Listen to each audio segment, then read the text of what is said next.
ओम शांति। अव्यक्त मुरली रिवाइज 10/9/75। सार: नॉलेजफुल और पावरफुल आत्मा ही सक्सेसफुल। सदा हर स्थिति में मास्टर नॉलेजफुल, पावरफुल और सक्सेसफुल स्वयं को अनुभव करते हो, क्योंकि नॉलेजफुल और पावरफुल आत्मा की रिजल्ट है सक्सेसफुल।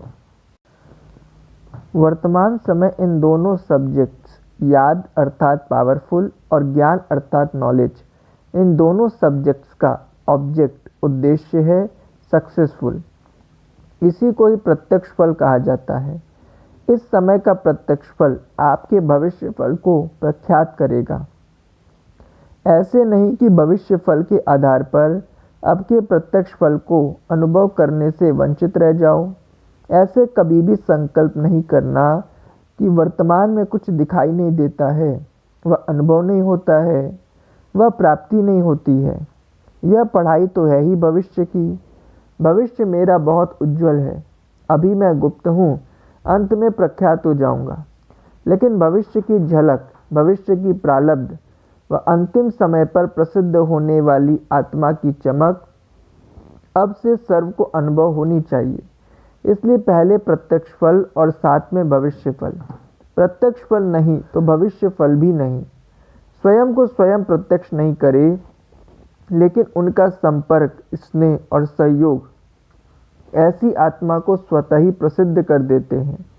यह ईश्वरीय लॉ, नियम है कि स्वयं को किसी भी प्रकार से सिद्ध करने वाला कभी भी प्रसिद्ध नहीं हो सकता। इसलिए यह संकल्प कि मैं स्वयं को जानता हूँ कि मैं ठीक हूँ, दूसरे नहीं जानते व दूसरे नहीं पहचानते, आखिर पहचान ही लेंगे व आगे चलकर देखना क्या होता है। यह भी ज्ञान स्वरूप, याद स्वरूप आत्मा के लिए स्वयं को धोखा देने वाली अलबेलेपन की मीठी निद्रा है। ऐसे अल्पकाल का आराम देने वाली व अल्पकाल के लिए अपने दिल को दिलासा देने वाली माया की निद्रा के अनेक प्रकार हैं। जिस भी बातों में अपनी प्रारब्ध को व प्रत्यक्ष फल की प्राप्ति को खोते हो, तो अवश्य अनेक प्रकार की निद्रा में सोते हो। इसलिए कहावत है, जिन सोया तिन खोया। तो खोना ही सोना है।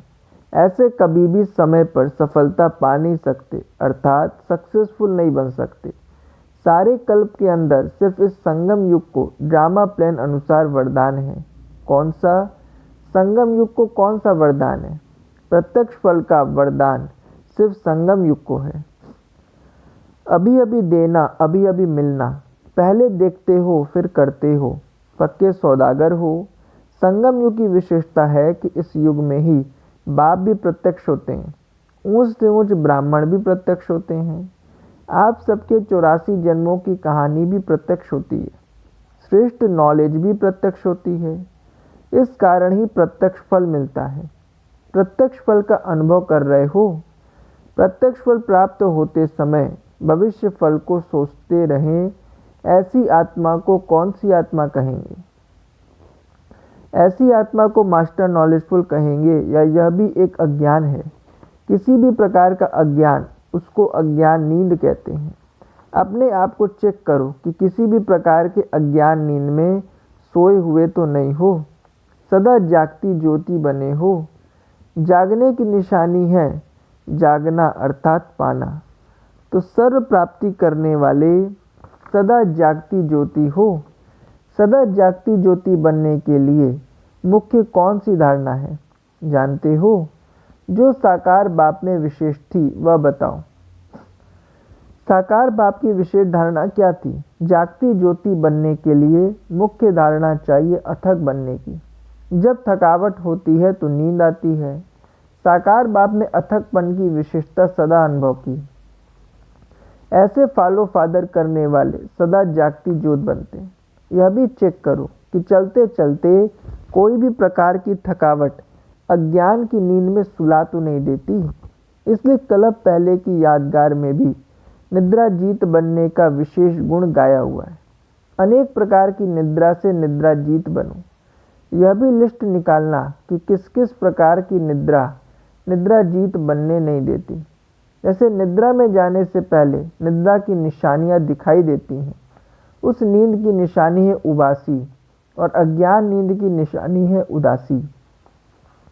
इसी प्रकार निशानियां भी निकालना। इसकी दो मुख्य बातें हैं, एक आलस से दूसरा अलबेलापन। पहले ये निशानियां आती हैं, फिर नींद का नशा चढ़ जाता है। इसलिए इस पर अच्छी तरह से चेकिंग जांच करना। चेकिंग के साथ चेंज परिवर्तन करना। सिर्फ चेकिंग नहीं करना, चेकिंग और चेंज दोनों ही करना। समझा? अच्छा, ऐसे स्वयं के परिवर्तन द्वारा विश्व को परिवर्तन करने वाले बाप समान सदा अथक हर संकल्प, बोल और कर्म का प्रत्यक्ष फल अनुभव करने वाले सर्व प्राप्ति स्वरूप विशेष आत्माओं को बाप दादा का याद प्यार और नमस्ते। बच्चों की तरफ से बाबा को नमस्ते। दूसरी मुरली 13-9-75। सार, विश्व परिवर्तन की ही ब्राह्मण जीवन का विशेष कर्तव्य है। विश्व का रचयिता बाप आज अपने सहयोगी विश्व परिवर्तक श्रेष्ठ आत्माओं को देख रहे हैं। जैसे बाप विश्व को परिवर्तन करने के लिए निमित्त हैं, वैसे आप सब भी सदा अपने को इसी कार्य के निमित्त समझकर चलते हो। सदा यह स्मृति कायम रहती है कि मुझे परिवर्तन करना है। विश्व को परिवर्तन करने वाले पहले स्वयं को परिवर्तन करते हैं। जो स्वयं का परिवर्तन किसी भी बात में नहीं कर पाते, वे विश्व के परिवर्तन का कार्य करने अर्थ निमित्त कैसे बन सकते हैं? अभी अभी बाप दादा डायरेक्शन दे कि 1 सेकंड में अपनी स्मृति को परिवर्तन कर लो, अर्थात स्वयं को देह नहीं आत्मा के स्वरूप में स्थित होकर देखो, तो स्वयं की स्मृति को 1 सेकंड में परिवर्तन कर सकते हो। अपनी वृत्ति को सेकंड में परिवर्तन कर सकते हो। अपने स्वभाव और संस्कार को सेकंड में परिवर्तन कर सकते हो।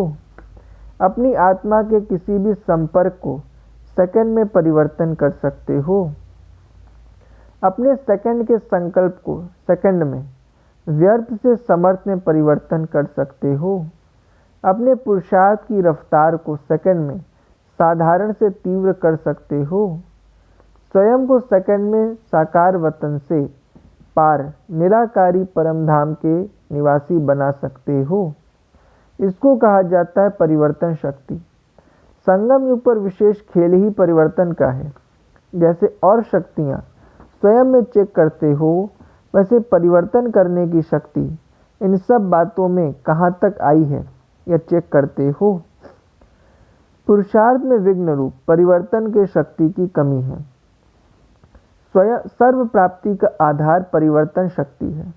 स्वयं का परिवर्तन न कर सकने के कारण जितना ऊंचा लक्ष्य रखते हो, उस लक्ष्य को प्राप्त नहीं कर सकते हो।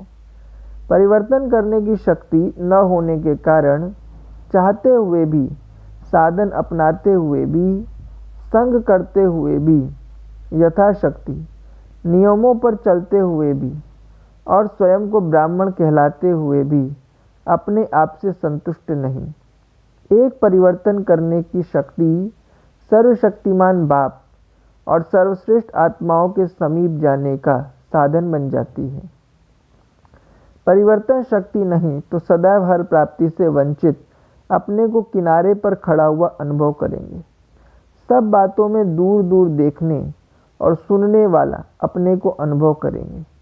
सदा स्नेह, सहयोग और शक्ति के अनुभव करने के प्यासे रहेंगे। अनेक प्रकार की स्वयं के प्रति इच्छाओं का व आशाओं का और कामनाओं का विस्तार तूफान के समान आता ही रहेगा। इस तूफान के कारण प्राप्ति की मंजिल सदा दूर नजर आएगी। आज ऐसे विश्व परिवर्तक बच्चों का दृश्य देखा। साकार दुनिया में पानी का तूफान आया हुआ है, उसका नज़ारा सुनते रहते हो। सुनते हुए मज़ा आता है या रहम आता है या भय भी आता है? क्या होता है? कभी भय लगता, कभी रहम आता है। पांडवों को भय लगता है, रहम आता है या मज़ा आता है? भय तो होना नहीं चाहिए। मैं फीमेल हूँ, उस समय यह स्मृति भी रॉन्ग, गलत है। अपने को अकेला कभी नहीं समझना चाहिए। अपने कंबाइंड रूप शिव शक्ति के रूप की स्मृति में रहना चाहिए। सिर्फ शक्ति भी नहीं, शिव शक्ति। कंबाइंड रूप की स्थिति से जैसे स्थूल में दो को देखते हुए वार करने के लिए संकोच होता है, वैसे कंबाइंड स्थिति का प्रभाव उस समय के प्रकृति और व्यक्ति के ऊपर पड़ेगा, अर्थात किसी भी प्रकार के वार करने में संकोच होगा। न सिर्फ व्यक्ति लेकिन प्रकृति का तत्व भी संकोच करेगा, अर्थात वह भी वार नहीं कर सकेगा। एक कदम की दूरी पर भी सेफ सुरक्षित हो जाएंगे।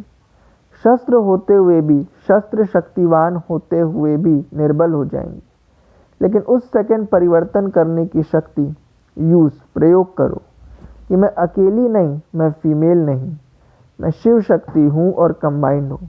इसमें भी परिवर्तन शक्ति चाहिए ना, जो स्वयं की पावरफुल स्मृति और वृत्ति से व्यक्ति को व प्रकृति को परिवर्तन कर ले। अभी तो यह दूसरी तीसरी चौपड़ी या दूसरी तीसरी क्लास के पेपर्स हैं।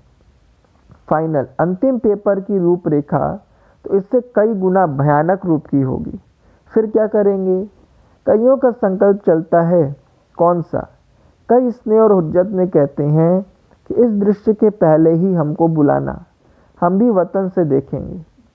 लेकिन शक्ति स्वरूप का प्रैक्टिकल पार्ट व शक्ति अवतार की प्रत्यक्षता का पार्ट, स्वयं द्वारा सर्वशक्तिमान बाप को प्रत्यक्ष करने का पार्ट ऐसी ही परिस्थिति में होना है।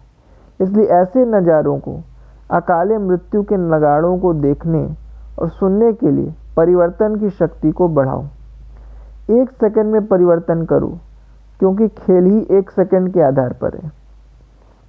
ऐसे समय पर एक तरफ नथिंग न्यू का पार्ट भी याद रहना चाहिए, जिससे मिरवा मौत, मलुका शिकार की स्थिति होगी तो साक्षीपन की स्थिति अर्थात देखने में मजा भी आएगा और साथ साथ विश्व कल्याणकारी की स्थिति जिसमें तरस भी होगा। दोनों का बैलेंस, संतुलन चाहिए, साक्षीपन की स्टेज भी और विश्व कल्याणकारी स्टेज भी। समझा? यह तो हुआ साकारी दुनिया का समाचार। आकारी वतन का समाचार क्या हुआ? जो पहले सुनाया कि परिवर्तन शक्ति की कमी होने के कारण जो अनेक प्रकार की कामनाओं के तूफान दिखाई देते हैं, उसके अंदर मेजॉरिटी, अधिकांश बच्चे नंबरवार दिखाई देते हैं। उनकी पुकार क्या सुनाई देती है? हम चाहते हैं, फिर क्यों नहीं होता? यह होना चाहिए लेकिन होता नहीं, बहुत पुरुषार्थ कर लिया। ऐसी अनेक प्रकार की मन की आवाज़ सुनाई देती है। इसलिए इस तूफान से निकलने का साधन परिवर्तन शक्ति को बढ़ाओ, तो प्रत्यक्ष फल की प्राप्ति कर सकेंगे। सदैव ये स्मृति में रखो कि मैं बाप का सहयोगी, विश्व को परिवर्तन करने वाला, मैं हूँ ही विश्व परिवर्तक। परिवर्तन करना ही मेरा कार्य है, अर्थात इसी कार्य अर्थ ही ब्राह्मण जीवन प्राप्त हुआ है। तो अपने निजी कार्य को स्मृति में रखते हुए चलो। अच्छा, ऐसे हर संकल्प और हर सेकंड बाप के सदा साथ सहयोगी आत्मा है, प्रकृति और परिस्थिति व व्यक्ति को परिवर्तन करने वाले, सदा बाप समान मास्टर सर्वशक्तिवान के स्वमान में स्थित रहने वाले, स्वयं के प्रति और सर्व के प्रति सदा कल्याण की भावना रखने वाले, ऐसे विश्व कल्याणकारी, विश्व परिवर्तक आत्माओं को बाप दादा का याद, प्यार और नमस्ते। बच्चों की तरफ से बाबा को नमस्ते। वरदान: ट्रस्टीपन की स्मृति से निमित्त समझ हर कार्य करने वाले डबल लाइट भाव। स्पष्टीकरण: निमित्तपन का भाव बोझ को सहज खत्म कर देता है। मेरी जिम्मेवारी है, मेरे कोई संभालना है, मेरे कोई सोचना है तो बोझ होता है। जिम्मेवारी बाप की है और बाप ने ट्रस्टी अर्थात निमित्त बनाया। इस स्मृति से डबल लाइट बन उड़ती कला का अनुभव करते रहो। जहाँ मेरा है वहाँ बोझ है। इसलिए कभी किसी भी कार्य में जब बोझ महसूस हो तो चेक करो कि कहीं गलती से तेरे के बजाय मेरा तो नहीं कहते। स्लोगन: हर बोल में आत्मिक भाव और शुभ भावना हो तो कोई भी बोल व्यर्थ नहीं जा सकता। हर बोल में आत्मिक भाव और शुभ भावना हो तो कोई भी बोल व्यर्थ नहीं जा सकता। अच्छा, ओम शांति।